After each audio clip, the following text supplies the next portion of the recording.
नमस्कार. महाराष्ट्र सहकारी संस्था कायदा 1960 हे नाव ऐकलं की थोडं क्लिष्ट वाटतं ना, विशेषतः गृहनिर्माण संस्थांच्या बाबतीत. पण काळजी करू नका.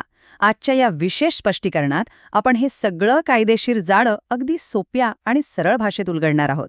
एका गृहनिर्माण सोसायटीच्या सदस्याला त्याचे हक्क आणि कर्तव्य समजण्यासाठी हा प्रवास अतिशय महत्त्वाचा आहे. तर कोणताही वेळ न घालवता आपण थेट विषयाला सुरुवात करूया.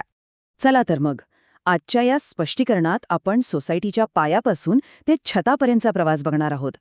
आजचे आपले 4 महत्त्वाचे टप्पे आहेत. 1. सोसायटीचा कायदेशीर जन्म. 2. सोसायटीचं संविधान म्हणजेच उपविधी. 3.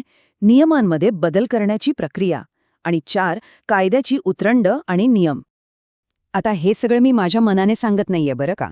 हे संपूर्ण विश्लेषण 2 अतिशय अभ्यासू व्यक्तींच्या मार्गदर्शनावर आधारित आहे. सहकार कायदा आणि AI अभ्यासक श्रीकांत जाधव आणि गृहनिर्माण सहकारी संस्था फेडरेशनचे अध्यक्ष पटवर्धन साहेब यांचं हे अधिकृत विश्लेषण आहे.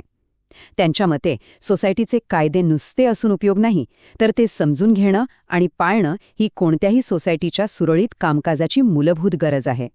त्यांच्या याच अभ्यासाचा भक्कम आधार घेऊन आपण पुढे जाणार आहोत. भाग 1. सोसायटीचा कायदेशीर जन्म. आता हे आकडे पहा. कलम 6 ते 9 हे अतिशय उत्तम प्रकारे स्पष्ट करतं की एखाद्या सोसायटीची कायदेशीर सुरुवात नेमकी कुठून होते. जशी एखादी इमारत विटा आणि सिमेंटवर उभी राहते, तशीच गृहनिर्माण सोसायटी ह्या कलमांवर उभी राहते. महाराष्ट्र सहकारी संस्था कायदा 1960 मधली ही कलमे अत्यंत निर्णायक आहेत. सोसायटीची अधिकृत नोंदणी याच विशिष्ट कलमांखाली होते. हे नुसते कायद्याच्या पुस्तकातले आकडे नाहीत, तर ते एका नव्या संस्थेला प्राण देणारे सर्वात महत्त्वाचे आधारस्तंभ आहेत. या प्रक्रियेनंतर सर्वात मोठी आणि महत्त्वाची घटना घडते.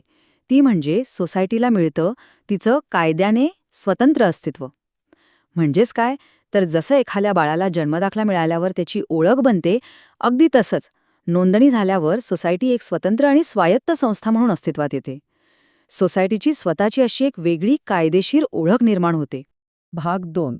सोसायटीचे संविधान म्हणजेच उपविधी. सोसायटीचा जन्म तर झाला, पण आता रोजचं काम कसं चालणार? या भागातली सर्वात रंजक गोष्ट म्हणजे सोसायटीचे मॉडेल बायलॉज. निबंधक म्हणजेच रजिस्ट्रारकडून अधिकृतरित्या नोंदणीकृत झालेले हे बायलॉज खऱ्या अर्थाने सोसायटीचं सर्वोच्च संविधान म्हणून काम करतात. जसा एखादा देश त्याच्या संविधानावर चालतो, तशीच सोसायटी ह्या नियमांवर चालते. हे असं मार्गदर्शक पुस्तक आहे ज्याचं पालन करणं इमारतीत राहणाऱ्या प्रत्येक रहिवाशाला बंधनकारक असतं. भाग 3. नियमांमध्ये बदल करण्याची प्रक्रिया. आता हे संविधान म्हणजे काय दगडावरची रेघ नाहीये. जसं आपण आपल्या घराचं नूतनीकरण करतो, तसंच कायद्याच्या चौकटीत राहून या नियमांमध्ये बदल करता येतो. कायद्याच्या कलम 13 नुसार याची एक अतिशय स्पष्ट अशी 2 टप्प्यांची कायदेशीर प्रक्रिया आहे. पहिली पायरी म्हणजे हा बदल जनरल बॉडी मीटिंगमध्ये म्हणजेच सर्वसाधारण सभेत बहुमताने मंजूर करून घेणं. आणि दुसरी पायरी, हा मंजूर झालेला ठराव अंतिम मान्यतेसाठी निबंधकांकडे म्हणजेच रजिस्ट्रारकडे पाठवणं. ही साखळी पूर्ण झाल्याशिवाय कुठलाही बदल कायदेशीर मानला जात नाही. आणि आपला शेवटचा टप्पा, भाग 4. कायद्याची उतरंड आणि नियम. तर सर्वात महत्त्वाचा मुद्दा असा आहे की सोसायटी चालवताना हे सगळे कायदे, नियम आणि उपविधी नक्की कसा काम करतात याचं एक साधं सूत्र आहे. सर्वात वर असतो तो मूळ कायदा. त्याच्या खाली येतात त्या कायद्यानुसार शासनाने बनवलेले नियम. आणि सर्वात शेवटी येतात ते सोसायटीचे स्वतःचे उपविधी म्हणजेच बायलॉज.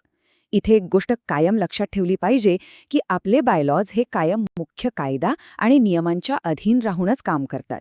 ते मुख्य कायद्याला कधीही ओलांडू शकत नाहीत. ह्या सगळ्या सविस्तर विश्लेषणाच्या शेवटी एक असा प्रश्न जो प्रत्येकाने स्वतःला आणि आपल्या सोसायटीला नक्की विचारला पाहिजे. आपल्या सोसायटीचे संविधान काळाप्रमाणे आणि कायद्यानुसार खरोखरच अद्ययावत आहे का? श्रीकांत जाधव आणि पटवर्धन साहेब यांच्या विश्लेषणातून आपण हे पाहिलंच आहे की सुरळीत कारभारासाठी कायदे अद्ययावत असणं किती गरजेचं आहे. ही खरंच एक उत्तम संधी आहे आपले स्वतःचे बायलॉज तपासून पाहण्याची. तर आजचं हे स्पष्टीकरण आपण इथेच थांबूया. कायदे समजून घ्या आणि आपल्या सोसायटीचा कारभार अधिक पारदर्शक करा.